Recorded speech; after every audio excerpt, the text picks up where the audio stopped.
Today's episode of the Bleav in Steelers podcast is brought to you by betonline.ag. In week 16 of the NFL season is nearly wrapped up. If you want to place a bet on the NFL action, betonline.ag, Ike, is the place to do it. 365, 24/7. Whenever you're thinking or have a thought, or just if you want to, make sure y'all go to betonline.ag.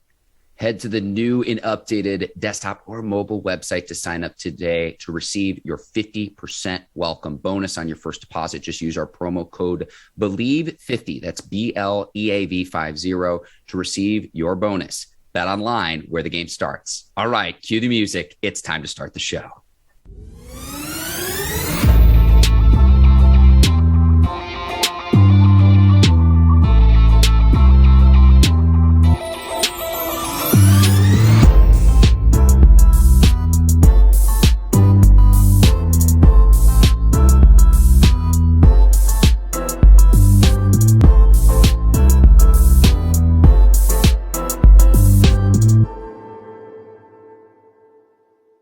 Welcome to the Bleav in Steelers podcast on the Bleav Podcast Network. I'm your host, Mark Bergin, joined as always by my guy, two-time Super Bowl champion and 12-year veteran of the Pittsburgh Steelers, number 24, Ike Taylor.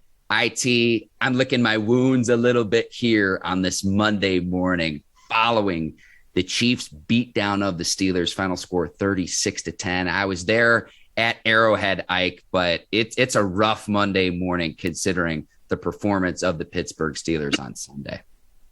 Yeah, it looked bad on TV, so you was there in person, so I can only imagine. Thank God I wasn't there. But yeah, the Pittsburgh Steelers, especially on the defensive side, is what I expect. You know, this is exactly what's going on. We have been inconsistent throughout the whole year. So I'm tired of being pissed off. I'm tired of being mad. I'm tired of hoping and wishing. I'm tired of reminiscing about how we used to be back in the day. It's not like that anymore. It's not like that on offense. It's not like that on defense.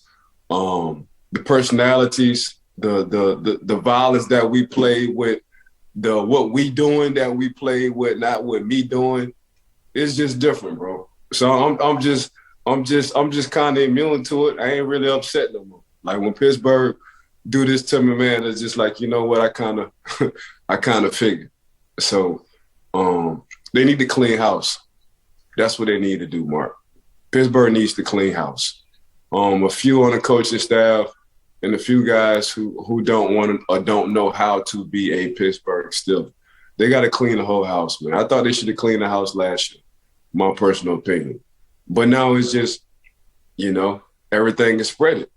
You know, the virus didn't spread throughout the whole locker room, and you can just tell. You know, so that's just what it is, man. It was a slow leak, wind up becoming, you know, major damage in the house. And it's just in the way they're acting, in the way they playing, this was just it was soon to come. It just took a couple of years for it to happen. You start looking at the ABs and the offensive linemen talking about Le'Veon Bell. That was our first heads up on what's going on in the locker room. Then you just fast forward a little bit from there, you know, Juju and the TikTok and all that. They was giving us what's really going on in the locker room. They was giving us the me section. This about me, you know. And it's just over the matter of years, 5 or 6 years, this what it became. You know, it's all about me. It's you fast forward to that, then, you know, if my offensive lineman didn't hit the ball out of my hand, it wouldn't have been 10 more seconds on the play clock that was running down with the Chase Claypools. They've been giving it to us. We just ain't been paying attention to the signs, because if you just say the organization still is football, you just know how we once was. And this coming from the 70s. And you just think, man, once you go into the building, this is exactly how you're supposed to act. This is what you're supposed to do. I know Pittsburgh can turn things around. They can figure it out. It ain't like that no more, bro. It ain't like that no more. So I don't even be disappointed no more, Mark. I just be looking at the situation like, until they clean house, man. until they clean house. How talking to a former teammate of mine, man, how you just you got millions sitting in front of you. But you rather take it like you can be a generational game changer in your family. But you worrying about the wrong thing. You worrying about followers and all that good stuff. Somebody ready to sign you a check. All you gotta do is stay in shape and make a few plays on the field. Somebody ready to give you a $50 million check. But you so worried about who likes you off the field instead of on the field. They only like you because you're on the field. For real. So you might as well just get all the bread you can get. But how the Pittsburgh Steelers doing for these last couple of years, they've been giving us a sign. They've been telling us the locker room has been torn apart. They've been showing us it ain't what the old Pittsburgh Steelers used to be. They've been showing us, man, there's more me than we. They've been showing us. We just couldn't believe it. Just out of all the traditional players and, just hearing the stories on how it used to be, we thought in our head, nah, not the Pittsburgh Steelers. Yeah, it's them. It's them.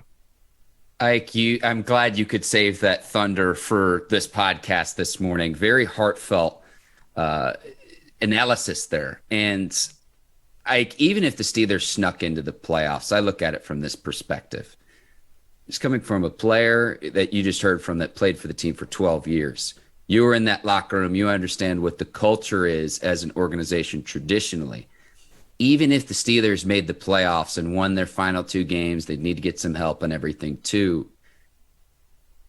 Good luck with, if you saw yesterday, if yesterday's performance was any indication, you're not going to do anything once you're there. So what are we talking about? Because from day one, Ike, since I've known you, when we started this show in October of 2019, playoffs, at the end of the day, who cares? You're measured by how and whether you can hoist the Lombardi at the end of the season if you're a member of the Pittsburgh Steelers organization. This team's nowhere close. Even if you snuck in, even if you avoided Mike Tomlin's first losing season and he's in year 15, even if you did those things, you're not going to win a Super Bowl with this roster the way that it's constructed right now. It's a myriad of problems. Mike Tomlin even said it in the post game yesterday. So it's not just one thing. It's a lot of the same things we've talked about all season long, Ike. When you're talking about me and we, that's a cultural thing. And the thing that's amazing about that is if you flip the M upside down and you go from me to we, the M turns into a W and you win games and you're at least competitive. Right. When you were talking about at one point yesterday, it was the largest deficit Big Ben had faced in his career. We're talking about a Steelers team that's been historically bad. 5 consecutive games without a first half touchdown. That hasn't been done since 1940, Ike. So, hearing this from you, and I could list you, I've got a ton of other stats I could point to, Ike, on today's show, but those 2 things to me were an indication of what you're talking about. Culturally, the Steelers will need to sort out in the offseason. So let's go there. Kevin Colbert calls Ike Taylor on the phone. You mentioned clearing house. What would be your biggest priority in the offseason for the Steelers? Because, they've got 2 games left in the regular season. But, again, let's be honest here. If the Steelers still sneak into the playoffs somehow, they're not doing anything once they get there. Kevin Colbert calls you on the phone, asks you, Ike, what should we do in the offseason? What would be your priority? I got to get a quarterback. My first priority is getting a quarterback. My second priority is getting a true D tackle. I'm getting a true 3-4 D tackle. So as quarterback, I'm getting a true 3-4 D tackle because it seems like the Pittsburgh Steelers can't stop the run, and we really don't have a true 3-4 D tackle. I got true D tackles in the 4-3, and that's Tuitt, and that's Cam. They're my real true, 4-3 D tackles. But I need a real true 3-4 D tackle so I can take some of that pressure off of Tuitt and Cam Hayward when it comes down to the run game, so them boys don't get double team every time. Let my true D tackle, my nose tackle, and the 3-4 is what they call it. Let him get double team and let my 2 other boys work. Then after that, I'm going to give me another outside linebacker to go with T.J. Watt. Then after the outside linebacker, so it's quarterback, it's D tackle, it's outside linebacker. Then after that, man, I'm going to get me a safety. But I'm going to get me a safety. I'm going to get me a Buda Baker kind of safety. I'm going to get the Arizona Cardinals kind of safety. Well, all them guys want to do is come down here, smack in the face, FaceTime. That's what I'm gonna get. I need to get some personality back on that defensive side. And really, if I can, I'm gonna call Cincinnati, see if I can buy out Mike Hilton. You and I talked about this in the offseason. We said one thing about this young man, he is a Pittsburgh Steeler. And you seen what Cincinnati been doing, and you seen of late who has been the star on that defense and been laying the wood and making interceptions. It's been Mike Hilton. Then after that, man, I'm gonna get me another outside corner. But that's where I'm going, man. I'm going quarterback, D tackle, outside linebacker, safety, corner. But all I'm drafting is Steelers. I'm not drafting. All I'm drafting is Steelers. I need guys who got some records on them, who has some off the field issues.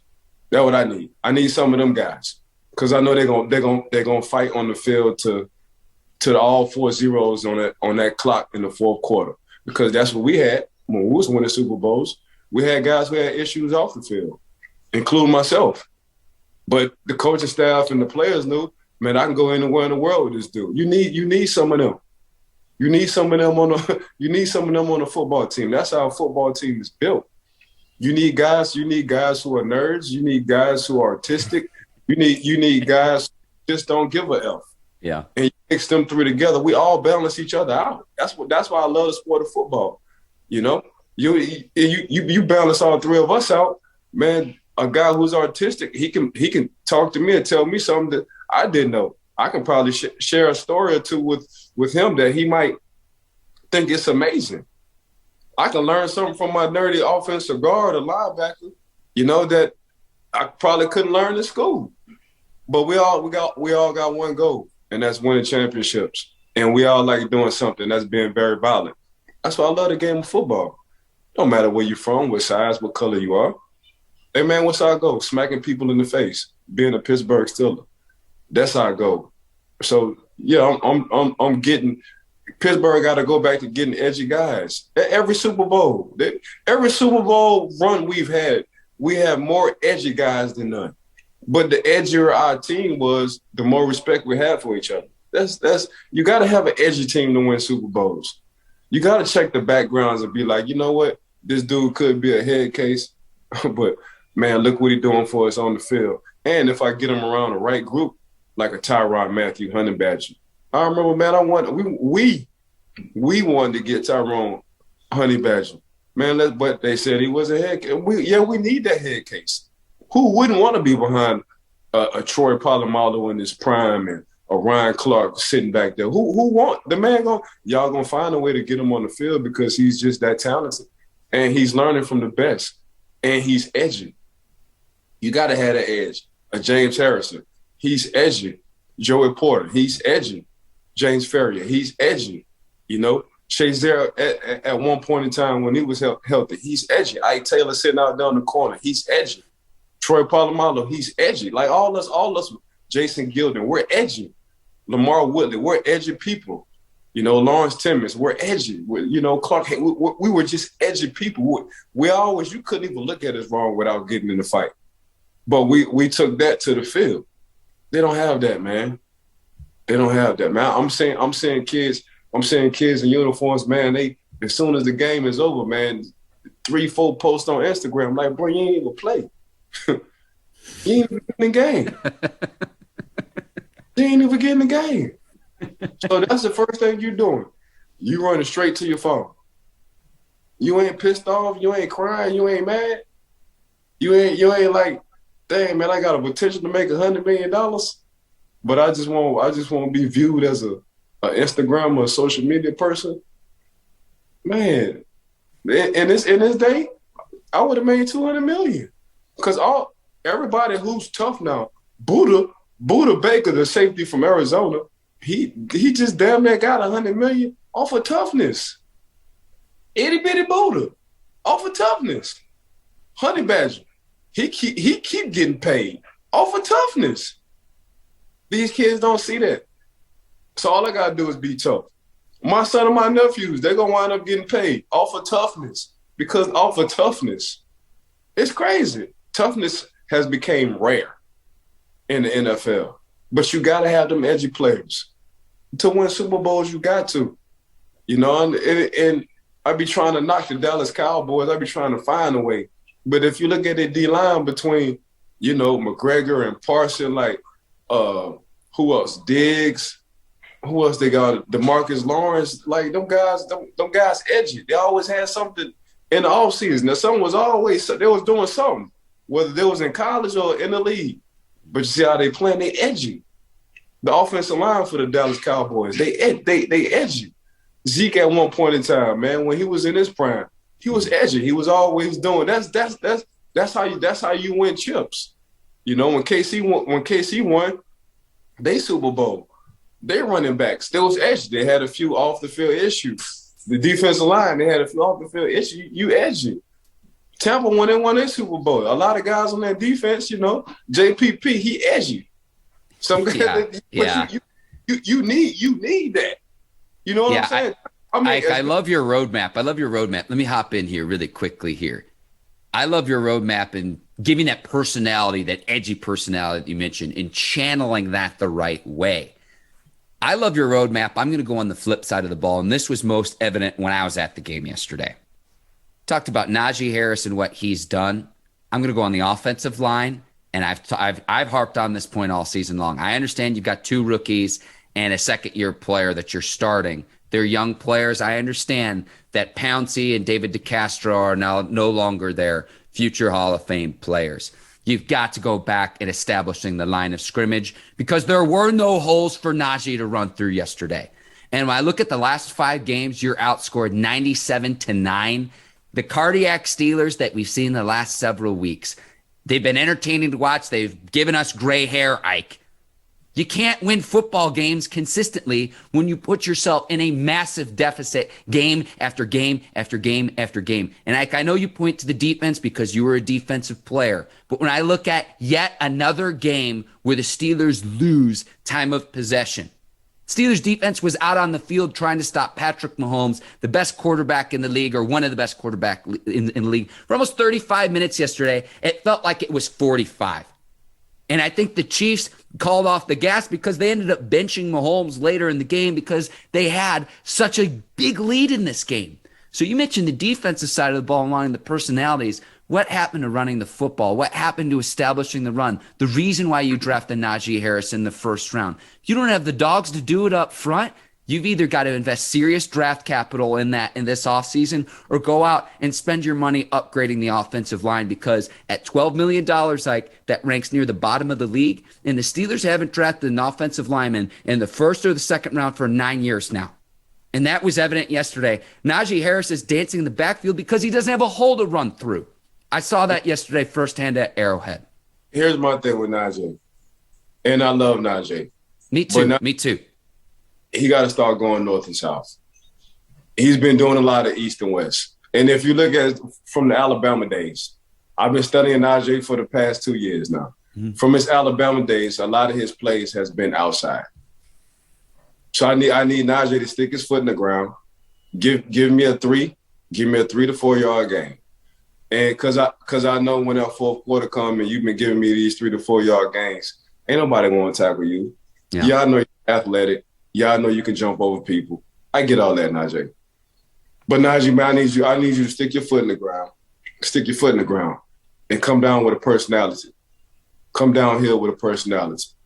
And that's just look at the teams who run it. The A.J. Dillon from the Green Bay Packers. He stick his foot in the ground. And he come down with the Aaron Jones. He stick his foot in the ground. Even a wobbled Zeke last night. He stuck his foot in the ground. Pollard used to the outside runs, the sweeps and the tosses. Now today I gotta stick my foot in the ground. You stick your foot in the ground, man. You that's the personality. That ain't nothing but a want to. I love Najee. But for me, it's a lot of east and west, Mark. It's a lot of east and west. But what I saw yesterday, Ike, is the holes weren't there. I totally hear what you're saying. And I totally hear what you're saying going north and south because Steelers don't have a rush this year of more than 30 yards. You can look this up. Their longest run this year, something like 27 yards this year. So I understand Najee's not going to be your traditional home run hitter. He's not going to be your speed, your scat back. But you start going north and south, and you'll have runs more than 30 yards. You stretch the defense, you establish play action. It goes back to a lot of the problems that the Steelers have had on offense that we've talked about ad nauseum here, Ike, on the Bleav in Steelers podcast. Yeah, that started in training camp, though. that start, and you know better because you played. That start with a 907. That ain't number 907. For the people who don't know what 907 is, it's 9 guys on defense and 7 guys on offense. But the 7 guys on offense still trying to establish the run. And once you get that going, once you set that tone, for the season. You set your personality as an offense. Once you come with these 907s, it's a wrap. Man, if I can get a yard or two, if I can get 3 yards on a 9-man team and we only got 7, sure, we're gonna be good when it's 11 on 11. Yeah. But that all starts in training camp in my mind. But I'm getting thrown off a little bit. I apologize. No, you're fine, Ike. The Chiefs have won their 6th straight division, 62 years of the AFC West. That's never been done. I saw this team lose to the Titans earlier this year. The last time the Chiefs played in person, I was there in Nashville. I thought they were dead to rights. I didn't even think the Chiefs would make the playoffs. And here they are at the top of the AFC at the very end of the season. 2 games left in the regular season too. But again, this one wasn't even close. Before we move on to Taylor talk, Ike, is there anything else that you'd like to discuss from Steelers and Chiefs? Because I think we hit the nail on the head from what we saw on Sunday. No, I think we discussed. I think you gave me the mic for a good little bit, so I appreciate it. But I think I said everything I need to say to this point. Like I said, I'm glad you could save the fire for the podcast, Ike, because I know that how much that means to you. I always say 12-year NFL veteran, but it's a 12-year veteran of the Steelers, all 12 years. So I know just how much that means to you personally. But we will move on to Taylor talk and the footage courtesy of NFL Game Pass. Ike, I chose the play of the Steelers' failed flea flicker. So to set this up for our viewers and listeners, this was in the first quarter. The Chiefs had gone down and scored a touchdown. Steelers open the drive at the 25-yard line. This is in the first quarter. Steelers trail by 7. First play of the drive here. And Ike, we're going to see a cover 3 technique. And so I'll let you explain to the listeners and the viewers what that means. And I can say who's each player's responsibility if you need help with that, Ike. But Steelers on their failed flea flicker here, going up against a cover 3 defense that the Chiefs are running here. So for all the viewers who don't know, a cover 3 defense is defense, so it's 4 under 3 deep. So it's 3 linebackers and the safety probably come opposite side of the strong linebacker. And the 3 deep is 2 corners and the safety. The 2 corners got both thirds of the field. The middle post free safety has the middle of the field. But this is one of the reasons why this flea flicker didn't work, because the running game wasn't working. And the only time it works is when you have a running game. But if I'm on the defensive side and I'm not going to get fooled, and I know the Pittsburgh Steelers at this point in time don't have a running game, I'm looking at the high hats of the offensive line. Because usually when you're passing, you have high hats. And what I mean by high hats is everybody up tall and they standing up because they're doing pass protection. Now, if it was a low hat, that means it was coming downhill, they was running, they trying to push the defensive lineman off the ball, but they're not. If you look at this sequence, look at the high hats. So that's telling me as a corner, man, this is a trick play. Something is about to happen. And also, y'all really haven't been having a running game, really, as in the Pittsburgh Steelers. So that's my indication right there. If we can run it, I get another point to it. Sure. And as this runs, if you see on the far left third of the screen, that's cornerback Mike Hughes lined up against Deontay Johnson. Honey Badger has the deep middle of the field, and then Charvarius Ward has the far right side. You can see him circled, matched up against Ray McLeod on this play. We're going to pause it here again, Ike. Yeah, so if you look at Ward, before we paused it, Ward had did something called a speed turn, which is rare now when it comes down to technique for the NFL corners. So speed turn will always get you back on top to where you need to be. If you open up towards the receiver will always have a step ahead of you. But the fact that Ward has speed turn, and now you can start to see the cover 3. So you can see Ward getting back into his zone. You can see the Honey Badger, he's sitting in the middle of his zone. And you can see the other corner, well, you can't see the other corner, but he's sitting in his zone. And if you look at the linebackers, 2 linebackers in the inside, they're doing exactly what they need to do. They're retreating. So now they see it's not a run. Let me retreat. Let me get back to the flats. Let me get back to the hook curls. Let me get back in my zone in my area.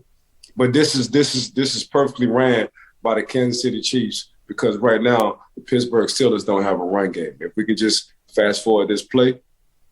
And Charvarius Ward with the speed turn gets the depth he needs on this play as well, as he makes a great play on the interception. Yeah, so they always taught, and I only caught a few of these in my life. We was always taught to high point the ball. And if you didn't know no better, if you knew nothing about football, you thought Ward was the receiver, and you think McLeod is the cornerback. That's just how good of a position he's in. And he's up there. Right now, he's skywalking. So for me, looking at a DB, regardless on whether you're Pittsburgh Steelers, just DBs in general, I feel like we're just one of a few.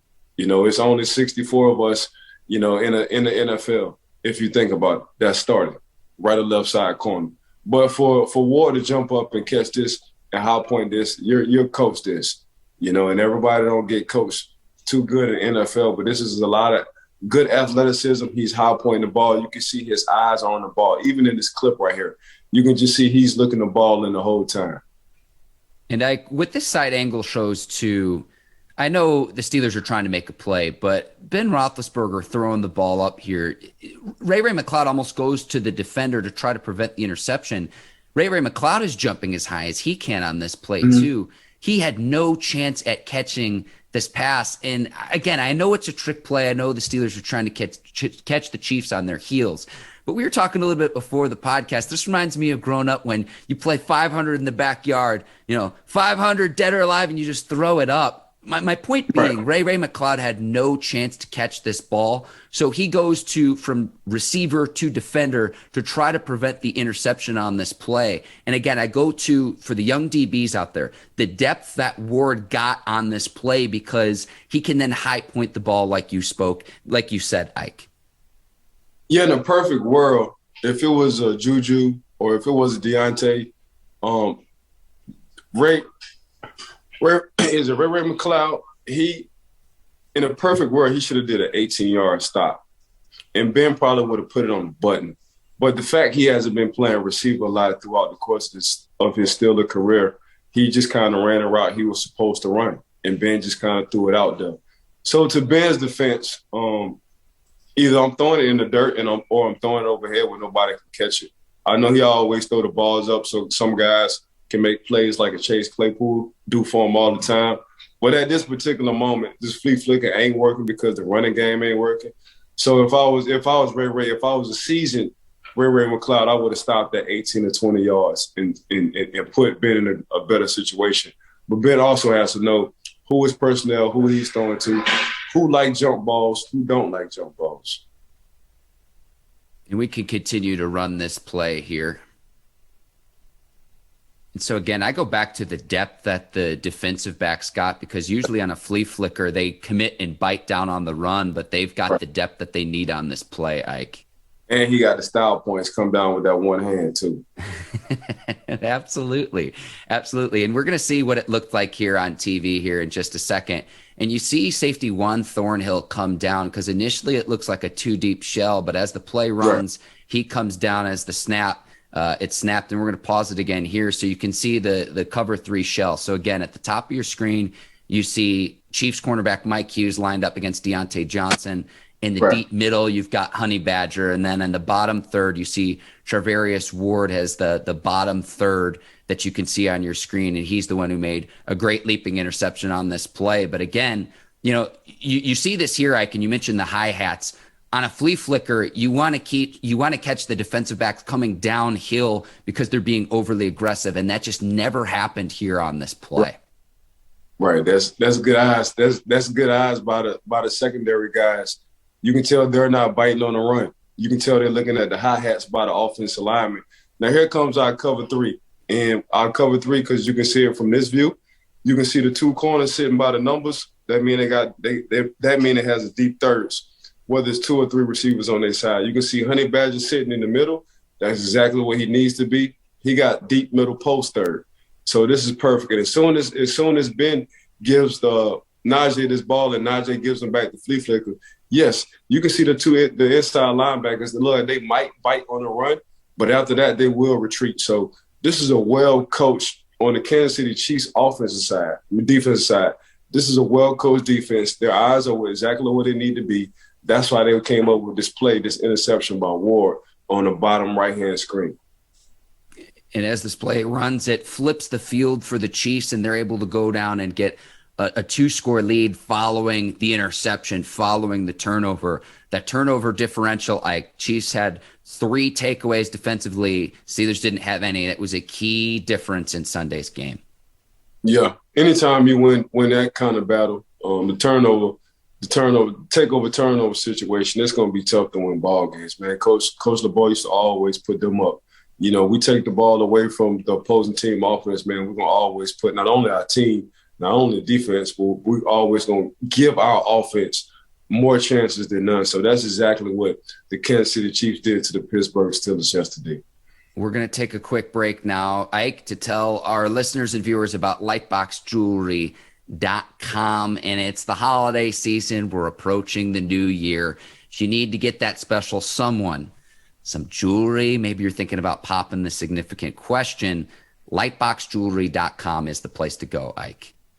Yeah, anytime you hear bling bling, think about lightboxjewelry.com. Never, ever, ever, ever, ever, ever a dull moment when we talking about Lightbox Jewelry. We keep just like them fat number 2 pencils back in the day. We keep them real sharp, baby. So if you want to stay sharp, go to lightboxjewelry.com. Never a dull moment. And you can see that on your screen for the viewers of the Bleav in Steelers podcast. So I'm happy to have them as a sponsor here on the show, Ike. Other Week 16 observations, and we'll go really quickly before we wrap up here. After Joe Burrow's 525-yard performance, Ike, I'm comfortable saying this. I think the AFC North is his division. And we'll see if the Bengals hang on to make the playoffs. They're going to have a tough game in Week 17 against the Chiefs. But Joe Burrow, it wasn't just his 525 yards, which was the most in Bengals history and the 4th most in NFL history. 575 yards of offense, 50% conversion on 3rd down attempts, and dominating the time of possession. They had the ball for more than 37 minutes in the game against the Ravens. Now, I know the Ravens are decimated by injuries, so it's with that caveat. But Joe Burrow really starting to round into form, Ike. In my opinion, the division's going to run through him for the time being because Lamar Jackson's incredible, but he's hurt right now. We know the shortcomings of Baker Mayfield, and Big Ben might be playing the final 2 games of his career in Week 17 and 18. Joe Burrow. Steelers are in trouble if they got to go up against him twice a year, Ike. He was incredible. We saw that on display on Sunday. Yeah, so the defensive coordinator told Joe, said, man, I'm not going to give Joe Burrow the gold jacket just yet. Joe Burrow said, you know what, since you're not going to do that, I'm gonna get the gold jacket today. So I'm going to go ahead and hit half of a thou wow. If y'all don't know what a thou wow is, that's 1,000. So I'm going to go ahead and put half 1,000 up on your defense, 525 yards. That's what the hell I'm going to do. So, no, I don't have to get a gold jacket in general, but today going against your defense, I'm definitely going to get a gold jacket. And that's exactly what Joe Burrow did. So then they asked Joe Burrow about the DC, about his comments after the post-game comments after the game. And all Joe said, it wasn't necessary for him to say that. But I know exactly what Joe Burrow was saying. Joe Burrow had his Santa Claus hat on, had his Santa Claus shirt on. And he was like, man, I just blessed them with all the gifts. Then it gave me 525 yards of total offense, all because of me. So, yeah, Coach, keep opening up your mouth. I done swept the Pittsburgh. I done swept your butt, and this is exactly what I'm doing. This is a new sheriff in town. Hey, a thou wow for Joe Burrow or half of that. And I hope you had T. Higgins on your fantasy team. To the listeners and viewers, T. Higgins and Joe Burrow might have won you your fantasy football league because of their performance in Week 16 of the season. My top 4 teams in some order. I'm still sorting this out. I got 2 from the AFC and 2 from the NFC. NFC, I've got Packers and Bucks. AFC, I've got Chiefs and Patriots. Those are my top 4 teams. Again, I'm not sure quite the order. Anyone else you like? Those are the 4 teams right now that, in my opinion, are playing the best football. Man, I'm gonna go Chiefs Bengals. Okay. I'm gonna go with the Chiefs and Bengals because I'm starting to see, this league catch on to you fast. Mac and Cheese sitting over there, the quarterback for the New England Patriots. You ask him to throw over too many times, man, it don't look good at all. It really don't. It don't look good. You ask him to win some games. Now he's a very nice trailer, beautiful trailer, beautiful. Not a truck. He's still a rookie too, but I hear what you're saying, Nike. But you can really tell. I think it was jumping on the bandwagon too early for him. So I'm gonna go ahead and slide with Joe Cool. I'm gonna slide with Joe Cool. So I'm gonna say the Kansas City Chiefs, and I'm gonna say Joe Cool because Joe Cool he might have, other than Tom Brady, he might have the best trio of receivers between Tom Boyd, T. Higgins, and Jamar Chase. That's them three dogs right there. And we ain't even talking about the offensive line and what Mixon doing, dancing Mixon, what he doing every time he step in the end zone. So right now we love Justin Herbert. I love him, but right now he's not Joe. Joe just doing it. He's beating the teams he's supposed to beat. That's exactly what Joe's doing. Justin, I thought that was a surprise for me against the Houston Texans of Justin Herbert. Them boys coming out for that one. So, yeah, I agree with you with the NFC. I'm looking at the Bucs and the Packers 100%. Out the AFC, I'm going to go with KC and the Bengals. Okay. And KC and the Bengals, they play in Week 17, Ike. So we're going to see them head-to-head here this upcoming weekend. So that's going to be great. I want to say this as well. We've talked about Baker Mayfield ad nauseum. I looked this up. He has the most interceptions thrown in the league since coming into the NFL in 2018. The writing's on the wall there in Cleveland. I just want to state that again. I know he's been dealing with injuries, but the Browns played about as well of a game as they could have against the Packers, nearly won on Christmas Day. But when you come up short, and it's really the quarterback's responsibility because Mayfield threw 4 interceptions, and it should have been 5. Should have been 5 if not for a dropped interception. We've talked about the talent that the Browns have. At this point, I'm concerned from the Steelers' standpoint of if the Browns bring in a quarterback in the offseason via trade, maybe through the draft, Browns might just be a quarterback away because they played Green Bay extremely tough at Lambeau Field on Christmas Day. And to me, it was the difference of having a quarterback who's competent and having one that's not. I'm comfortable saying that again. I know Mayfield's been banged up this year with injuries, but you can't keep throwing. You can't keep giving the ball away to the teams. And I point to the interceptions, 54, most in the league since he came in as a rookie in 2018. I mean, it's not his fault. I mean, I be telling people all the time, like, you can't say he'll bust. You can't say he's not living up to his potential. Man, sometimes you just got to blame the front office. You know what I'm saying? It's not his fault he went first pick. You know what I'm saying? I don't understand why they're not starting Keenum over him, but that's a whole nother discussion. Like why the Browns organization is not protecting him, because I don't think he's anywhere close to 100%. That's just my 2 cents worth. Is they trying to protect him? So now I got a reason. Listen, you're asking the question like you already know the answer. We both know the answer. Let's be honest here. Yeah, now I have a reason like, okay, don't nobody care if you hurt. Once you step in the training camp for if you're a football player, we all banged. Don't nobody care. Everybody banged up. The sad part about it was when you was winning and you was hurt, you never said you was hurt. But now you're losing, you're saying you're hurt. See, Tom Brady didn't say he was hurt till the offseason. You know? But Peyton Manning didn't know he was hurt or didn't say he was hurt till the offseason. Yep. He knew he was hurt the whole time. So it's like, dang, Coach T got a good saying. People don't care about your problems, they're glad you got them. Because we always say better you than me. So don't nobody care, bro. Ike, one other final thought before we sign off here. The Packers acquisition of Rasul Douglas, 5 interceptions in 10 games for the Packers. He's had quite the journey this year. Was on the Raiders in April. From April to August, he was cut. signs with the Texans for 6 days, cut again. Then on the Cardinals practice squad for a month. Again, now with the Packers, 5 picks in 10 games.